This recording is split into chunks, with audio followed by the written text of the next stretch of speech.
Hi guys, this is Raghu and welcome back to my channel. God of Masses, Padma Bhushan, నటసింహం Nandamuri Balakrishna వారసుడు నందమూరి మోక్షజ్ఞ సినీ entry కోసం అటు నందమూరి అభిమానులు ఇటు సినీ ప్రియులు ఎంతో వెయిట్ చేస్తున్న విషయం అందరికీ తెలిసిందే. అయితే ఇప్పటికే మోక్షబాబు డెబ్యూ మూవీ అనౌన్స్మెంట్ వచ్చినా ఇంకా సెట్స్ పైకి వెళ్ళలేదు.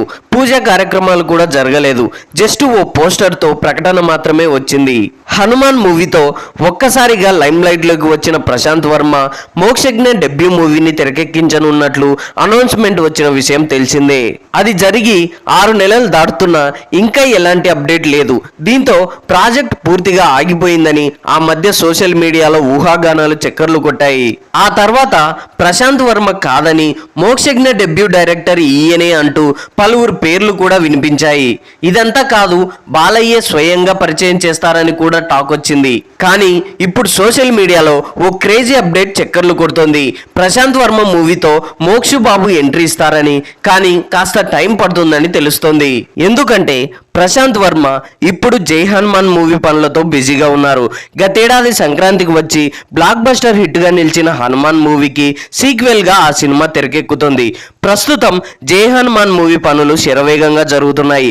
కన్నడ స్టార్ హీరో కాంతారావుతో తెలుగు ఇండస్ట్రీకి పరిచయమైన రిషబ్ శెట్టి ఈ సినిమాలో కీలక పాత్ర పోషిస్తున్నారు. ఆ సినిమా కంప్లీట్ అయ్యాక ప్రశాంత్ వర్మ మోక్షజ్ఞ మూవీ స్టార్ట్ చేయనున్నారని తెలుస్తోంది. ఇప్పటికే ఆ విషయాన్ని బాలయ్యకు చెప్పగా ఆయన కూడా ఓకే చెప్పేశారని టాక్. దీంతో ఇప్పుడు జై హనుమాన్ ను పూర్తి చేసే పనిలో ఉన్నారు డైరెక్టర్ ప్రశాంత్. అదే సమయంలో మోక్షు బాబు యాక్టింగ్ తో పాటు వివిధ విభాగాల్లో ట్రైనింగ్ తీసుకోనున్నారని సమాచారం. మొత్తానికి మోక్షు బాబు డెబ్యూ మూవీకి సంబంధించిన అప్డేట్ రావడంతో నందమూరి ఫ్యాన్స్ ఫుల్ ఖుషి అయిపోతున్నారు. అయితే జై హనుమాన్ పూర్తవడానికి మరికొన్ని నెలల సమయం ఖచ్చితంగా పడుతుంది. ఎందుకంటే అది చాలా పెద్ద ప్రాజెక్ట్. 2025 చివరికంతా పూర్తి చేయాలని ప్రశాంత్ వర్మ ఫిక్స్ అయ్యారట. దీంతో మోక్షు బాబు ఫస్ట్ మూవీ 2026లోనే రిలీజ్ అవ్వనున్నట్లు తెలుస్తోంది. So that's all guys. మరి నందమూరి మోక్షజ్ఞ సినీ ఎంట్రీపై మీరేమనుకుంటున్నారో కింద కామెంట్స్ లో తెలియజేయండి.